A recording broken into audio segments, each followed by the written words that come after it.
సుమన్ టీవీలో మీ business promotions కోసం ఈ కింది నెంబర్ను సంప్రదించగలరు.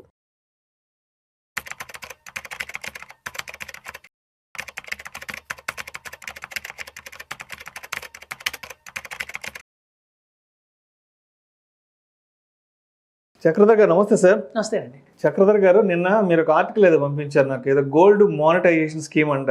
అంటే ఇంట్లో ఖాళీగా ఉండే బంగారం పైన ఆదాయాన్ని వెతుక్కోవడం, ఆదాయాన్ని ఆర్జించడం అంటూ కూడా ఏదో ఒక ఆర్టికల్ పంపించారు. ఏంటి అసలు ఈ గోల్డ్ మానిటైజేషన్ స్కీమ్ అంటే ఏంటి? ఇంట్లో ఖాళీగా పడి ఉన్న బంగారం మీద ఏదైనా ఒక ప్యాసివ్ ఇన్కమ్ లాగా సంపాదించడం ఏంటి అసలు? నాకు అర్థం కాలే ఈ స్కీము. ఇది ఏం స్కీమ్ మంచిదేనండి. యాక్చువల్గా చెప్పాలంటే ఇందులో కొన్ని ప్లస్ పాయింట్లు ఉన్నాయి, కొన్ని మైనస్ పాయింట్లు ఉన్నాయి. యాక్చువల్గా గోల్డ్ అనేది ప్రపంచవ్యాప్తంగా 100% తీసుకుంటే 20% వాడేది మన ఇండియన్సే.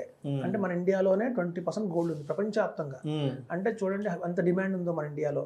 ప్రతి సంవత్సరం కూడా కొన్ని టన్నులు మనం ఇంపోర్ట్ చేసుకుంటున్నాం. సో ఎప్పుడైనా గోల్డ్ని ఇంపోర్ట్ చేసుకుంటున్నామంటే మనం దాన్ని పేమెంట్ డాలర్లో చేయాలి. సో దానివల్ల ఏమవుతుంది, డాలర్కి ఎప్రిషియేట్ అవుతుంది, డాలర్ రోజు రోజుకి పెరిగిపోతుంది, మన రూపాయి కరెన్సీ తగ్గిపోతుంది. సో కాబట్టి మనం ఇంపోర్ట్ చేసుకుంటే గోల్డ్ని కొంతవరకన్నా తగ్గించాలి అన్న ఉద్దేశంతోనే మన గవర్నమెంట్ ఈ మానిటైజేషన్ స్కీమ్ని లాంచ్ చేసింది. అయితే మనకి అన్ని ప్రైవేట్ బ్యాంక్స్ కానివ్వండి, నేషనలైజ్డ్ బ్యాంక్స్ కానివ్వండి, అన్ని చోట్ల ఇలాంటి స్కీమ్ అయితే అవైలబిలిటీలో ఉంది, ఎప్పటి నుంచోనే ఉందండి. దీని మీద అవేర్నెస్ లేదు పబ్లిక్కి. కొంచెం చెప్తాను ఎందుకో. ఇప్పుడు చూడండి, సపోజ్ మన దగ్గర ఒక గోల్డ్ ఉంది అంటే, గోల్డ్ మనం కొనుక్కున్న గోల్డ్ కావచ్చు, లేదా మన పూర్వీకుల నుంచి తరతరాలుగా వస్తున్న గోల్డ్ కావచ్చు. అంటే ఆ రోజుల్లో దిద్దులు కానివ్వండి, కమ్మలు కానివ్వండి, గాజులు కానివ్వండి, ఇట్లాంటివన్నీ కూడా ఉంటుంది సాధారణంగానే. సో ఇప్పుడు చూస్తే చాలా మందికి, ఎందుకంటే మన పెళ్ళిళ్ళకి కంపల్సరీ బంగారం పెట్టాలి అన్న ఒక ఆనవాయితీ అయితే ఎప్పటి నుంచో వస్తుంది. అప్పట్లో ఎందుకు వచ్చిందంటే ఈ ఆనవాయితీ, కొత్తగా పెళ్ళైన వాళ్ళకి అప్పుడంటే ఇప్పుడు జాబులు, కానీ ఆ రోజుల్లో ఏంటంటే అందరికీ వ్యవసాయం మీద ఆధారపడేవాళ్ళు. సో వ్యవసాయం ఒక సంవత్సరం బాగుంటుంది, ఒక సంవత్సరం బాగుండదు. సో కొత్తగా మనం పెళ్లి చేస్తున్నాం మన పిల్లలకి, రేపొద్దున వాళ్ళ వ్యవసాయంలో ఏదైనా నష్టం వచ్చినా, ఆర్థికంగా ఇబ్బంది వస్తే గోల్డ్ అనేది వాళ్ళ దగ్గర ఉంటే ఎమర్జెన్సీలో దాన్ని కొంతకాలం క్యాష్ లిక్విడ్ గా మార్చుకుంటారు. ఏదైనా సరే వాళ్ళ వ్యవసాయం అవసరాలు తీర్చుకుంటారు. అలాగే మనకి హెల్త్ కూడా, అప్పట్లో అనారోగ్యం వచ్చిన, జాండీస్ వచ్చినా కూడా మనిషి ఉంటాడో తెలిసింది. సో అట్లాంటి ఏదైనా సందర్భాలు వచ్చినప్పుడు గోల్డ్ ఆదుకుంటుంది అనే ఉద్దేశంతోనే పెళ్లిలో ఎంత గోల్డ్ పెడుతున్నారు, గోల్డ్ పెట్టాల్సిన టైం వచ్చింది, పెళ్లిళ్ళు పెట్టాలి అని చెప్పి ఒక అటించి కానివ్వండి, ఇటించి కానివ్వండి గోల్డ్ పెట్టేవాళ్ళు. సో అట్లా ఏంటంటే మనం సొంతంగా బిజినెస్లో కానివ్వండి, వ్యాపారాల్లో కానివ్వండి, లేకపోతే మన ఆర్థికంగా ఎదిగి మనం కొనుక్కున్న గోల్డ్ ఒక గోల్డ్ అయితే, అలా పూర్వీకుల నుంచి తరతరాలుగా వస్తున్న గోల్డ్ కూడా ఒక గోల్డ్ ఉంటుంది. ఆస్తి పంపకాల్లో గోల్డ్ కావచ్చు. సో అట్లాంటి గోల్డ్లో ఏంటంటే మనం హ్యూజ్గా, అంటే మనకు తెలియదు, మన మొత్తం భారతదేశంలో హౌస్ హోల్డ్ దగ్గర ఉన్న గోల్డ్ ఎక్కువ. సో ఇట్లాంటి గోల్డ్ అనవసరంగా ఇంట్లో ఉంది, సర్క్యులేట్ అవ్వట్లేదు. చూడండి, కరెన్సీ సర్క్యులేట్ అవుతుంటేనే ఎకానమీ చాలా బాగుంటుంది. ఇక్కడ ఏమైందంటే స్టోరేజ్ ఒక లిక్విడ్ మంచి అసెట్, గోల్డ్ అనేది మంచి అసెట్, కానీ నిరుపయోగంగా పడిపోయింది అని. సో అలా నిరుపయోగంగా ఉన్న గోల్డ్ని మళ్ళీ మనం కనుక తీసుకొస్తే, మన సర్క్యులేషన్ తీసుకొస్తే తద్వారా ఇండియన్ ఎకానమీ చాలా స్ట్రాంగ్గా అవుతున్న ఉద్దేశంతోనే ఈ గోల్డ్ మానిటైజేషన్ స్కీమ్ పెట్టారు. అయితే ఈ గోల్డ్ మానిటైజేషన్ స్కీమ్లో ఏంటంటే మన దగ్గర ఉన్న గోల్డ్ని, పురాతన గోల్డ్ కావచ్చు, మన దగ్గర గోల్డ్ని మనం బ్యాంకులో కనుక సరెండర్ చేస్తే, ఇచ్చేస్తే వాళ్ళు మనకు ఒక సర్టిఫికేట్ ఇస్తారు. సో మొత్తం ఇంత 26 గ్రామ్స్ గోల్డ్, మినిమంగా 10 గ్రామ్స్ గోల్డ్ అయితే ఇవ్వాలండి. 10 గ్రాముల నుంచి మొదలవుతుంది. సో 50 గ్రామ్స్ గోల్డ్ అని మన దగ్గర తీసుకుంటారు. కాకపోతే చిన్న డిసడ్వాంటేజ్ ఏంటంటే, మన దగ్గర తీసుకున్న ఆ నగలు ఏవైతే ఉంటాయో వాటిని వాళ్ళు కరిగిచ్చి గోల్డ్గా మార్చేస్తారు. అప్పుడు మన ఇష్టంగా చేయించుకున్న నగ ఏదైతే ఉంటుందో, బ్యాంగిల్స్ కానివ్వండి, నెక్లెస్ కానివ్వండి, అది ఉండదు, అది మారిపోతుంది. వాళ్ళు కరిగి ముద్ద చేసేస్తారు. ఆ ముద్దని వాళ్ళు మళ్ళీ ఇంపోర్ట్స్ చేయకుండా ఆ ప్లేస్లో దీన్ని వాడతారు. మనకి short term, long term, middle term అని 3 టర్మ్స్ ఉన్నాయండి. 3 years, 5 years, 7 years లాగా కొన్ని టర్మ్స్ ఉన్నాయి, 10 years ఉన్నాయి. సో షార్ట్ టర్మ్లో అనుకున్నాం, సపోజ్ 3 ఏళ్ల తర్వాత మనకి every year 2% rate of interest మనకి వస్తుంది దాని మీద. ఇప్పుడు చూడండి, సహజంగా విత్ ట్యాక్స్ ఫ్రీ, దాని ట్యాక్స్ కూడా కట్టాల్సిన అవసరం లేదు. ఇప్పుడు గోల్డ్ నా ఇంట్లో ఉందనుకోండి, దాని మీద నాకు రెంటల్ ఇన్కమ్ ఏం రాదు. ఇప్పుడు ఒక ఇల్లు ఉంది, రెంట్ వస్తుంది, బ్యాంక్లో ఫిక్స్డ్ డిపాజిట్ చేస్తే వడ్డీ వస్తుంది. కానీ గోల్డ్ని ఇంట్లో పెట్టుకుంటున్నా, లేదా బ్యాంక్ లాకర్లో పెట్టిన గోల్డ్ కూడా వడ్డీ రాదు. సో దీనికి ఏంటంటే ఒక ప్యాసివ్ ఇన్కమ్ లాగా కూడా మనం ఆలోచించవచ్చు. మన దగ్గర ఉన్న గోల్డ్ కనుక సరెండర్ చేస్తున్నాం, అలా కనుక మానిటైజేషన్ స్కీమ్లో ఇస్తున్నామంటే మనకి సంవత్సరానికి 2%, 3% దాకా వడ్డీ వస్తుంది. అది ట్యాక్స్ ఫ్రీ ఇన్కమే.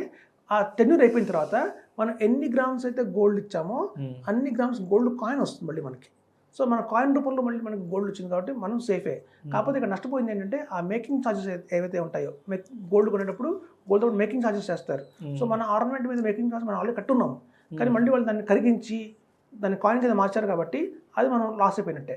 సో కాబట్టి ఇది ఒక్క కొంచెం డిసడ్వాంటేజ్ ఇందులో ఉందండి. సో దీన్ని అవాయిడ్ చేయడం కోసం ఇప్పుడు కొత్తగా గవర్నమెంట్ కొన్ని నిర్ణయాలు అయితే తీసుకొని రాబోతుంది. ఎట్లా అంటే వాటిని డిజిటల్ కరెన్సీగా మారుస్తారు, డిజిటల్ గోల్డ్గా మారుస్తారు. అంటే మనం ఇచ్చాం కొన్ని బ్యాంకుకి సరెండర్ చేసాం మన గోల్డ్ని.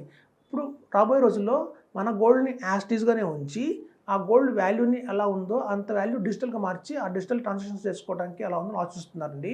తద్వారా ఏంటంటే కొంతమంది మొగ్గు చూపిస్తారు, ఓకే మన గోల్డ్ ఆర్నమెంట్ చెడిపోవట్లేదు కదా అన్న థాట్ వచ్చినప్పుడు ఇంకా ఎక్కువ మంది కూడా మొగ్గు చూపించడానికి అవకాశం ఉంది. ఇట్లాంటిది మంచి స్కీమే ఇది. సో గోల్డ్ మానిటరీ స్కీమ్ అంటే అదేనండి.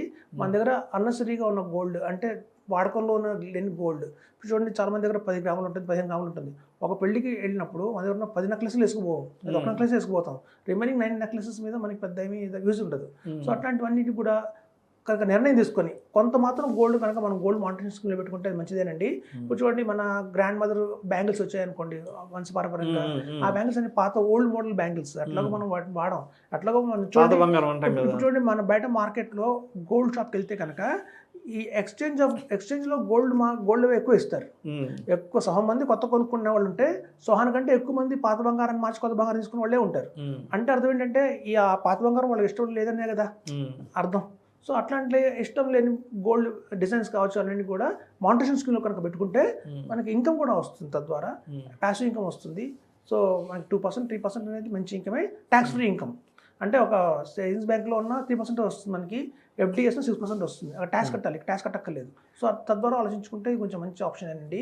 అన్నెసరీగా ఉంచుకుంటే గోల్డ్ కనుక ఇట్లా ఉంటే ఇస్తే మాత్రం మానిటరీ స్కీమ్లో పెడితే మాత్రం ఇది రాబోయే రోజులు అది ఎకానమీకి మంచిదే, ఇండియన్ ఎకానమీకి మంచిదే, మనకి మంచిదే. ఇప్పుడు చూడండి, ఒకప్పుడు వార్ ఎలా జరిగేదంటే ఇద్దరు బాంబులు వేసుకోను లేకపోతే గన్ పెట్టుకుని షూట్ చేసుకుంటూ వెళ్తేనే యుద్ధం. కానీ ఇప్పుడు ప్రపంచవ్యాప్తంగా అలా జరగట్లేదండి. ఒక కంట్రీని ఆర్థిక పరంగా కూడా కింద పడేయచ్చు. ఇది ట్రేడ్ వార్, ఇది ఒక అనుకోవచ్చు మనం. ఇట్లాంటి వార్లో ప్రతి ఒక్కళ్ళు సోల్జర్స్ లాగా మనం బిహేవ్ చేయాలి. మనం మోడీ గారు కూడా సందేశం ఇచ్చింది అదే, ప్రతి ఒక్కళ్ళు కూడా దేశ సేవ కోసం చేయండి, దేశం కోసం ఆలోచించండి అని చెప్తున్నారు. సో కనుక మనం కంట్రీ బాగుండాలి, రాబోయే రోజుల్లో డాలర్ని తట్టుకొని నిలబడాలి, ముందుకెళ్ళాలి అంటే మాత్రం మనం ఇలాంటి గోల్డ్ మానిటరీ స్కీమ్స్లో మనం అందరం కూడా ఇన్వాల్వ్ అయితే చాలా మంచిది. సో బంగారం దగ్గర ఉన్న గోల్డ్ని రెండుగా బంగారం చేయండి. ఒక తరతరాలుగా వస్తున్న బంగారం ఏదైతే ఉందో దాన్ని మాత్రం మీరు గోల్డ్ మానిటరీ స్కీమ్లో మీరు పెట్టచ్చు. దాని మీద మనకి ఇన్కమ్ వస్తుంది, ట్యాక్స్ ఫ్రీ ఇన్కమ్ వస్తుంది. మళ్ళీ 3 ఇయర్స్కో 5 ఇయర్స్కో 7 ఇయర్స్కో మనకి అంత మేరకు మళ్ళీ గోల్డ్ వాల్యూని వాళ్ళు తిరిగిస్తున్నారు. సో అది బట్ ఇక్కడున్న పెద్ద డ్రాబ్యాక్ ఏంటంటే మనం ఆర్నమెంట్గా ఇచ్చిన బంగారాన్ని వాళ్ళు కరిగించేస్తారు.